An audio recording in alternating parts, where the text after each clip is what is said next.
What is up, Rage Nation? We are back. Behind the scenes look of what it takes to get a radio interview these days. Mindy Jackson here with us. How you doing, ma'am?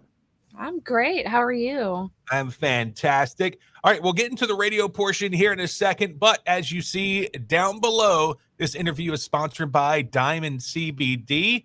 The link after that is our affiliate link. If you put that in, we'll get a small commission. You can help support Indie Rage Radio and our mission of giving a global platform to indie artists and bands around the world. Man, I got to look at their website because they got so much to offer. All the deltas, 8, 9, 10, and gummies and creams and flour and capsules. They got stuff for pets. They got pre-rolls. They got concentrates, chocolate. And, guys, they got libido gummies.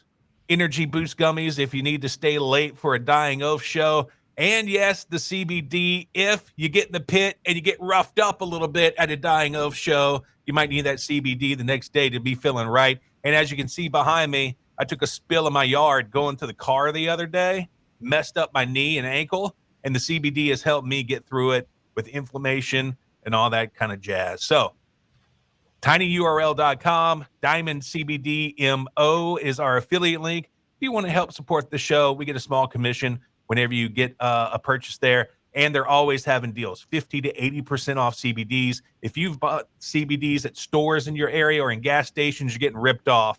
These guys, they don't have a store. It's just on the internet, so they can cut out a lot of those costs. Check them out. All right. Thank you for giving me that time right there, Mindy. Let's go ahead and get started. Of course, I'm going to have to check that out myself. Oh, man, their products are top-notch, top-notch. It's not like the trash that you see like at gas stations and stuff like that.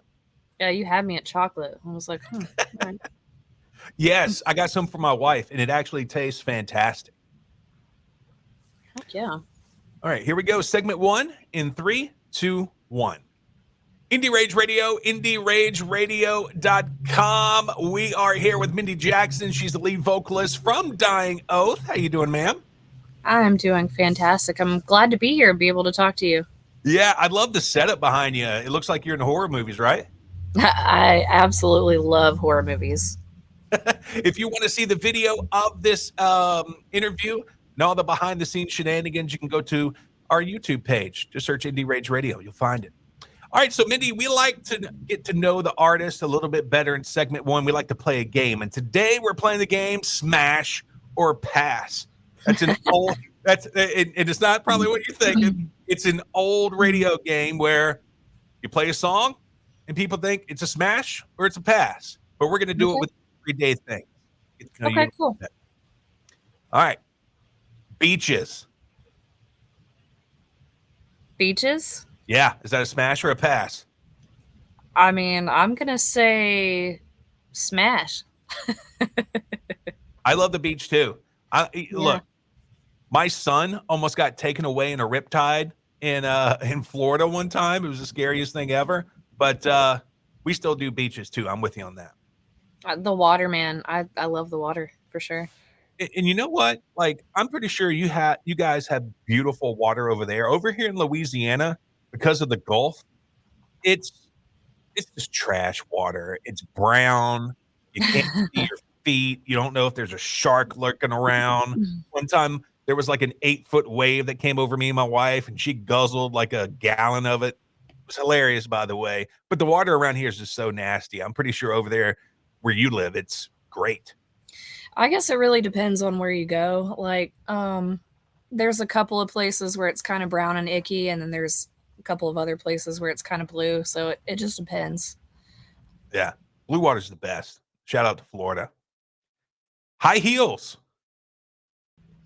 I'm going to pass on that. My whole life have not really been great at walking in hills because I've got such a flat foot. Like, I've always been like either barefoot or in Chucks or in skater shoes or in combat boots. And my feet are just so flat that after like 10 or 15 minutes of wearing heels, my feet hurt. So I'm going to pass. Speaking of skater shoes, were you an Airwalk or a Vans girl? A little bit of both. I had some of both. Usually I'm rocking like Etnies or I've got so many different, but between those two, I'd say probably Vans for sure. All right, smash or pass? Cats. Definitely Smash. I love cats. Probably more than any other animal in the world. My favorite animal is actually a tiger, so I love cats. I think they're beautiful. Nice. Pizza. Pizza, definitely a smash. Pizza is one of my favorite foods. Italian foods are where it's at all day. What are your favorite toppings? I usually am like, it depends on my mood. Like if I'm just in a hurry to eat something, it's like pepperoni and cheese. But otherwise, I'm a supreme kind of girl. I like all the toppings minus the mushroom. Yeah, shout out to Mr. Gaddy's here locally. Do you have like a local pizza chain that's like locally owned that you like? No, not here. Unfortunately, we usually go out of town for that. Here, all we have is like Papa John's and Domino's and Pizza Hut. So, I mean, it's still great, but we don't have any like small businesses around here that I can really say that I enjoy. Right on. Maybe that's a business opportunity if anybody's watching. Yeah, that would be cool. We'd love to have like some Italian food around here. At least a food truck, at least. Yeah, for sure. IPAs. Pass. I'm not really much of a beer drinker. Like the most beer that I ever get into is like Michelob Ultra, and most people don't even consider that beer. I'm more of a liquor drinker, which I don't really drink a lot in general, but I'm a whiskey kind of girl, so pass. What's your favorite brand of whiskey? Usually Jack Daniels. I really like to drink Crown too, like which is not really considered whiskey, but yeah, those are my two favorites, but Jack Daniels all the way. Yeah, I saw on social media you got some blackberry Crown the other day. Was that fire? So it kind of tastes like Robitussin if you drink it by itself, but it's great if you put it with lemonade. Lemonade's pretty good. Pop punk. Definitely smash. I started out in a pop punk band that I was in for like 9 years as a bass player before I got into metal. Definitely love pop punk for sure. Nice. The Mexican pizza at Taco Bell. I'm gonna say smash, but I also add like more stuff to it, so I don't get it the way it comes. I think it's kind of simple. I mean, it's still good, you know, if you like beans, meat, cheese. But I always add like sour cream and like a bunch of other stuff to the top of it to make it better. Do you do that at the restaurant? You ask them to do it there, or you do it when you get home? I ask them to do it there. Like I'm a princess. I'm like, please, can you like add some extra sour cream and like some other stuff to it? So nice. Coffee. Oh, I'm gonna say pass. Like I love coffee, but since I have my gallbladder taken out, it does not love me. It messes my stomach up every time. So I still drink it sometimes, even though I shouldn't. But yeah, it's harmful to my body. All right. And the finale of Smash or Pass, mullets. Oh, that's another one of those things I'm on the fence about. I think it looks cool on other people. I'm gonna say pass. I had a mullet when I was a kid because I came through the 80s and 90s. And my mom gave me a mullet at one time and I hated it. Now I look back and I'm like, oh, well, that's cool now, but you know, not for me, really. It's making quite the comeback these days. It is. And some people can actually rock it. I mean, some people really make it look good, but you know, I'm not one of those people. Yeah, I was gassing up the other day and it was windy. And there was this lady gassing up that kind of had like the Patrick Swayze Roadhouse mullet. Oh, And it was just flopping in the wind. And it was like a beautiful thing. It really was. So we used to do this thing at the haunt that I used to work at, and we would do mullet sightings. We had this like behind the scenes group that was just for the members, and we would always like ask people, "Hey, can we take a picture of your mullet?" And we would do mullet sightings and post them on the page. That is so cool. Have you ever heard of the band Thousand Foot Crutch? Yes. Okay, I interviewed a long time ago. I interviewed their drummer, Steve Augustine, and his family were huge mullet fans, and they actually would snap them out in the wild as well. Like if they're just like, you know, out with a family outing and they see a great mullet, they would snap it. Then they had this album that was full of mullet pictures that they have taken over the years, and they would reminisce over these pictures at like family, like Christmas and stuff like that. It was amazing. That's pretty funny. I enjoy that. I enjoy that a lot. All right, that's Smash or Pass. That was fun, actually. Yeah, thanks, Mindy. All right, so let's talk about the first track we're going to play here, Ascension from Dying Oath. What's the song about? So I usually write all of my songs about like personal experiences and stuff like that. And Ascension is essentially about being in an abusive situation and just wanting to empower people to speak up about it and try and get out of that situation. Because a lot of people, there's a high percentage of people that are going to be in that situation at some point in their life. And it was just really just trying to help people that identify with that. Here it is. It's Dying Oath, Ascension on Indie Rage Radio. All right, very cool. Segment 2, we're going to talk about your song Desire. Also, this is going to, your interview is going to be featured March 11th, but I think I already told you that, right? Yeah. Yeah. Okay. All right, segment 2 in 3, 2, 1. Indie Rage Radio, IndieRageRadio.com. We are here with the lead vocalist, lead screamer. You guys got 2 vocalists, right, in Dying Oath? Well, we did. Right after a tour, our other vocalist had quit, and we've gone through a couple of clean vocalists. So I just decided to kind of rewrite things for one vocalist, the stuff that hasn't been released. And now I'm doing both jobs. Oh, nice. So, yes, the vocalist for Dying Oath, Mindy Jackson. She's here with us today. Where can they find you and the band? Because we're about to talk about some of your solo stuff on the internet. So we are on all socials that you could possibly find us on, everything from Spotify, TikTok, YouTube. We do have a link tree, so it's going to be www.linktree.com/Dying Oath, and that has literally every link in existence for all of us. And the same thing for me, if you want to check out some of my solo stuff, it's linktree.com/Mindy Jackson, and you should be able to find all of my links as well. Yeah, get out there, subscribe, follow, do all that jazz, purchase merch, stream the music. Let's help support this band and Mindy. Thank you. So speaking of your solo stuff, a lot of fanfare you recently had when you released your cover of Desire.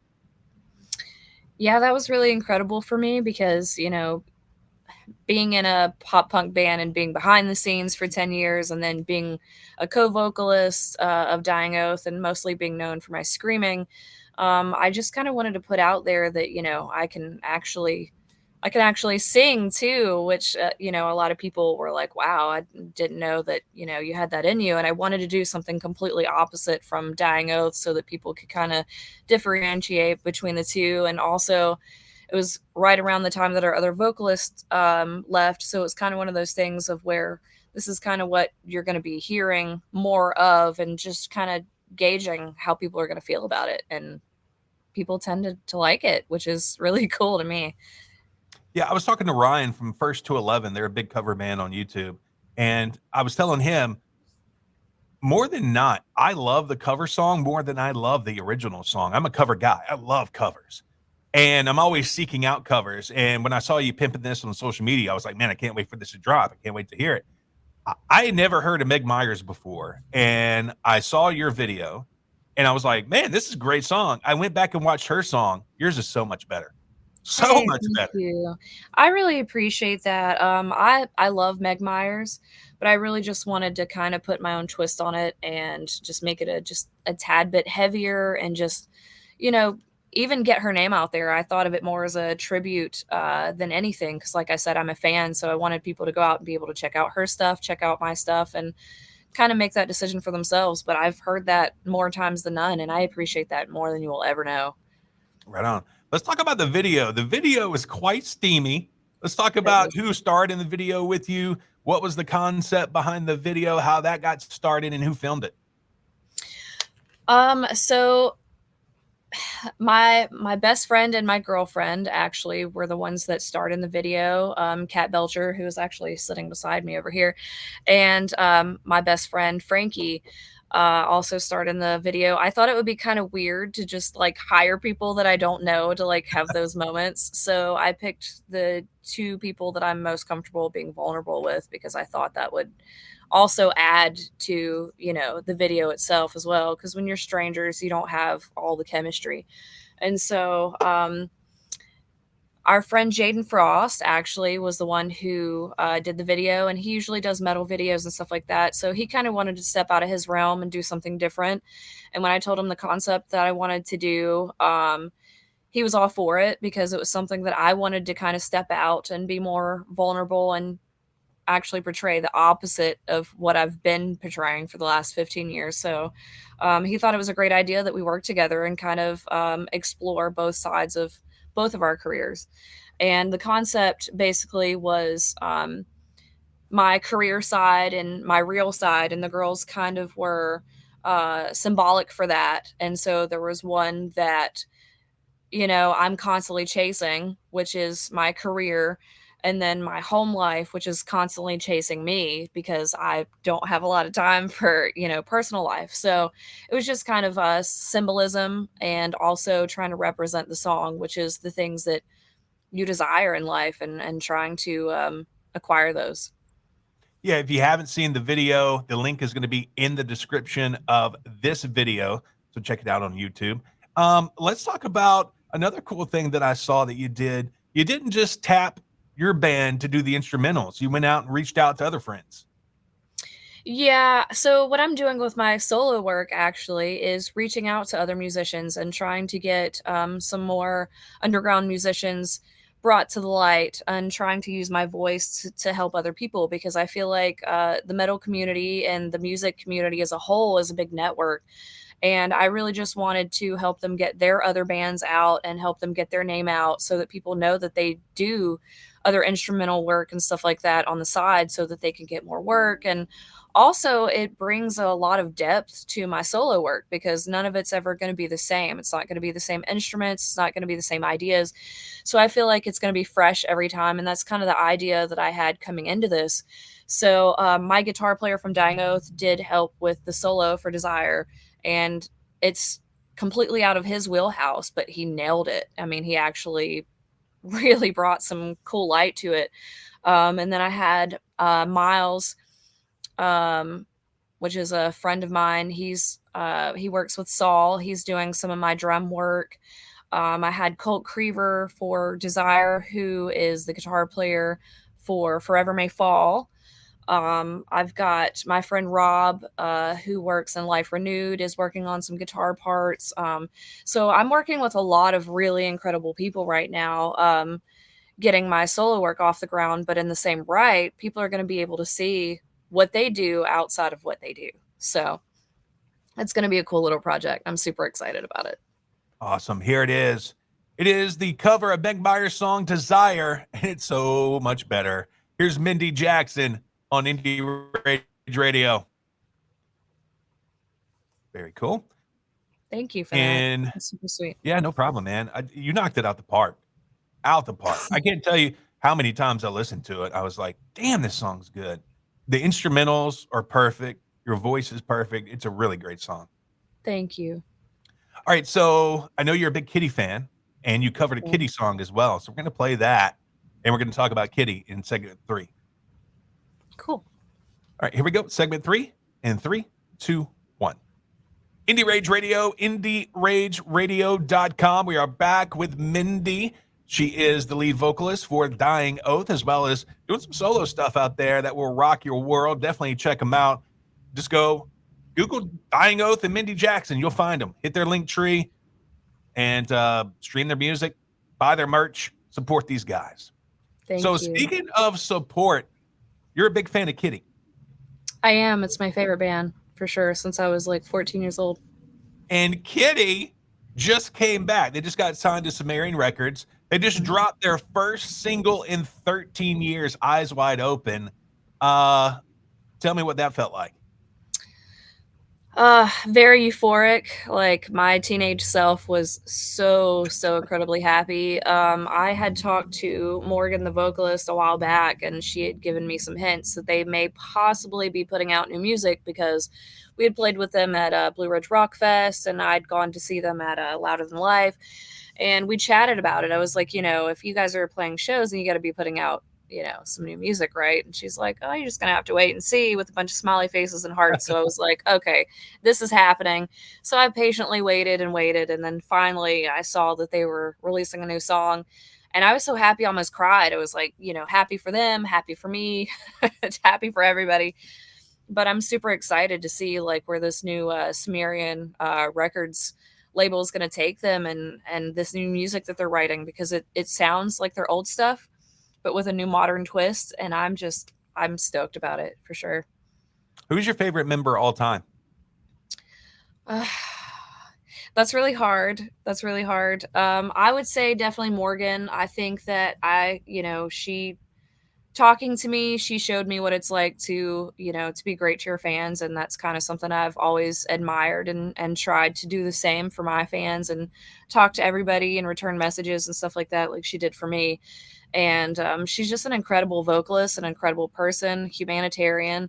I love her and Mercedes equally, probably. They're sisters. They came from a good family. I'm friends with her mom, and she's a great person. And their dad worked in the music business and was really awesome. So I'd say the Lander sisters are definitely my favorite, even though their current lineup is some really incredible ladies. Ivy and Tara are just phenomenal people and musicians as well. So Yeah, my favorite was always Fallon. Like, kind of like what Mike said from MXPX. I'm a sucker for a short haired girl.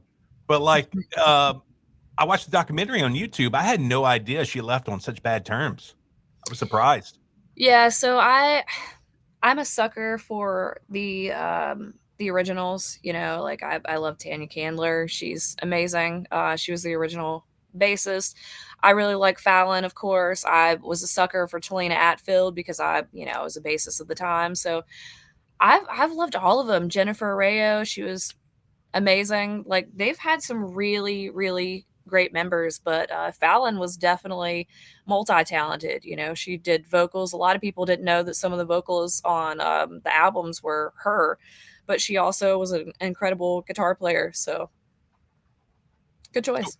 What was your favorite memory from the album Spit? So my favorite memory is probably the first time that I got the album. I actually stumbled across it on accident at a Sam Goody, and they just look so badass on the cover. I was like, oh, this is an all-girl band. Like, I want to check this out, because I used to love the Runaways growing up. And so I'm like, this is going to be really cool, and it looks super metal, and I was really into metal at the time. So I'm like, I'm going to have to get this. So I had to put my finger over the explicit lyrics thing when I handed it to my mom to buy it, and she wasn't really paying attention and bought it. We get into the car, and I absolutely loved it. I was raging, and my mom was like, what the hell is this? Like, what is this? No, take that out. Take that out. So I got home and I listened to it and just fell in love with it. And they've been my favorite band ever since. I was probably one of the first people in my town that ever listened to it. And I pride myself on that. Most people didn't like it because I come from a very small country loving town, but yeah, it saved my life in a lot of ways. Hey, that's funny that you would mention a Sam Goody, because that's exactly where I got my copy of Spit. And I can't remember. So that dropped in 1999, was it? Yeah. So Yeah, 1999, I was a freshman in college, and I was still living with the parents. And I remember I brought it home, and I was listening to it full blast. And my dad, I get a knock on my door. He comes in, he's like, hey, your mom's going to be home in a little bit. You might want to turn that down. Yeah. Not a lot of moms enjoyed it. Mm-hmm. Yeah. And like, oh man, so many good songs. Every song on there could have been a single. It was groundbreaking.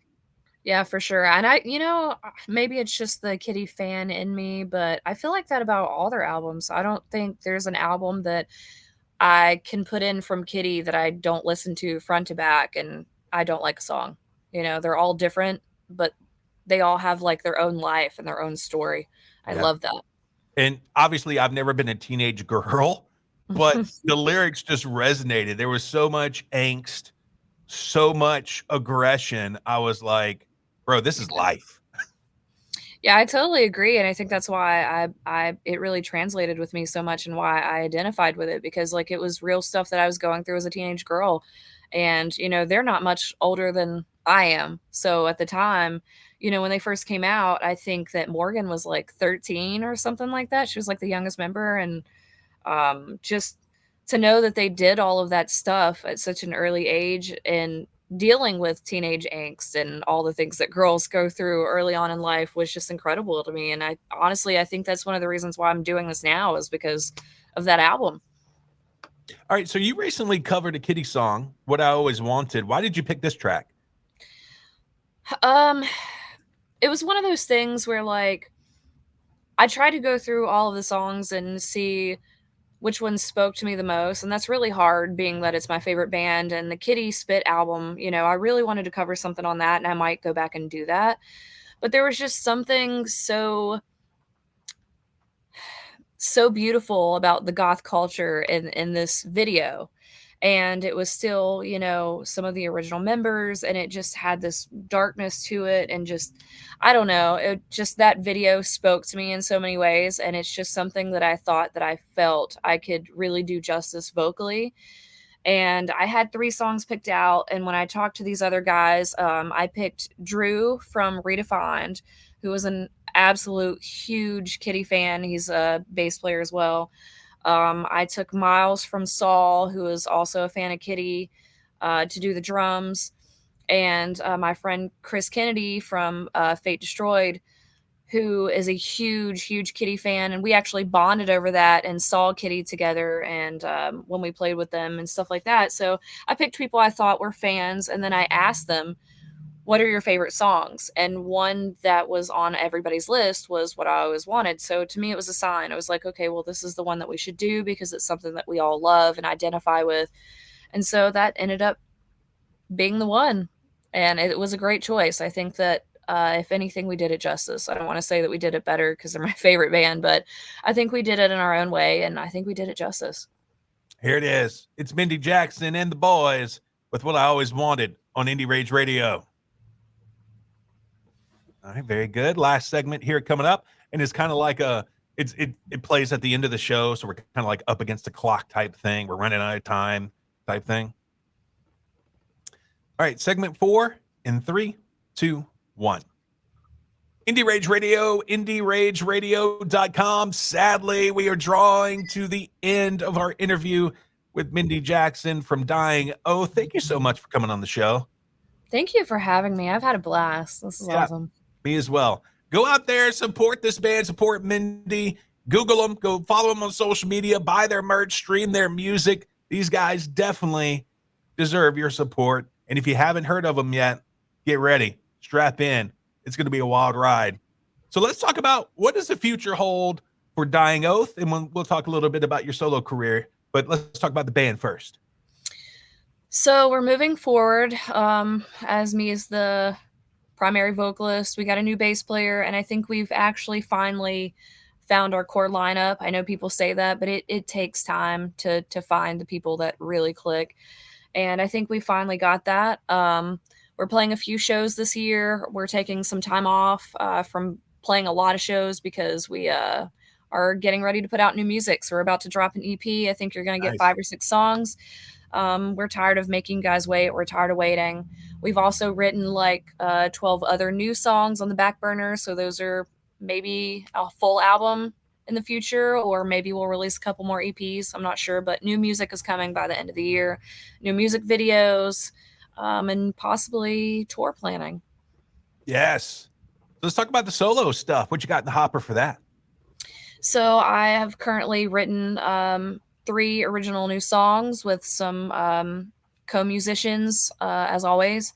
Those will be dropping this year, all 3 of them. I may be working on a full album, not sure yet. I may just drop some singles here and there. I think I'm going to do another cover or 2 for you guys since those seem to be a big hit. And I don't know, maybe eventually I'll find a band that might want to do this with me and do some solo shows, Nice. possibly. Hey, if you want to request Dying Oath or Mindy, go to our website, indierageradio.com. You can live request their songs, and it gets put into our automation automatically. You'll hear it in a few minutes after you request it, indierageradio.com. All right, so Thank let's you talk guys. about this last song from Dying Oath, Take This Life. This is a cover as well. What went into, I guess, picking this song out from In Flames, and what did it mean to you guys to cover it? Well, our band really loves 2000s metalcore, and that's something that we're trying to mirror, but do it in a modern way. Just kind of bring back the sound that kind of saved our lives and made us want to do music, and something that we grew up with. So, In Flames is one of those bands that everybody in the band really enjoys, along with As I Lay Dying, Trivium, all those 2000s bands. And this is a song that everybody in the band just kind of knew, which is funny. But it's something that we used to warm up with all the time because it's so fast and it kind of helps you get your chops up before we would play. And I made a joke one day. I was like, maybe we should just put out a cover of the song. And they took it seriously. And so it all just kind of one day we were writing music and we were like, well, why don't we try to throw this in live here and there? We don't really do covers. That's the only cover that we do. And so we are like, well, just for fun, we're doing a home show. Let's just throw it in live and see if people like it. And they really enjoyed it and people started requesting it. And so we were like, maybe we should actually record it. And we did that. And then we did a video with all the local bands, vocalists, and guitar players and whatnot. And put them in the video to try and help promote our local scene just as something fun to do. And it ended up pretty good. She is Mindy from Dying Oath. I am Mikey O. We are out of here. Thank you so much for listening tonight. This is Take My Life from Dying Oath on Indie Rage Radio. See you when I see you. Thank you, guys. Awesome. Mindy, I appreciate your time. Before you head out, can you give me a few drops? Sure. The first one, if you would just say, hey, this is Mindy Jackson, and you're listening to Indie Rage Radio, whenever you're ready. This is Mindy Jackson, and you're listening to Indie Rage Radio. And then, this is Mindy Jackson from Dying Oath, and you're listening to Indie Rage Radio. This is Mindy Jackson, the vocalist for Dying Oath, and you are listening to Indie Rage Radio. Very cool. All right, so yeah, you'll see me tagging you on social media when it's getting closer to the episode. And once again, I appreciate your time. Thank you so much. Hey, thanks, Mike. I've always been a fan. I appreciate you being so nice and comfortable to work with. And hopefully after we get some music out and whatnot, we can we'll come back and chat about it. Yes, most definitely. And be sure to put us on the email list as well. Absolutely. I appreciate you so much, Mike. This has been a blast. Thank you. Yeah, thank you too. Have a good day at work. Appreciate you. Too. Bye. Bye-bye.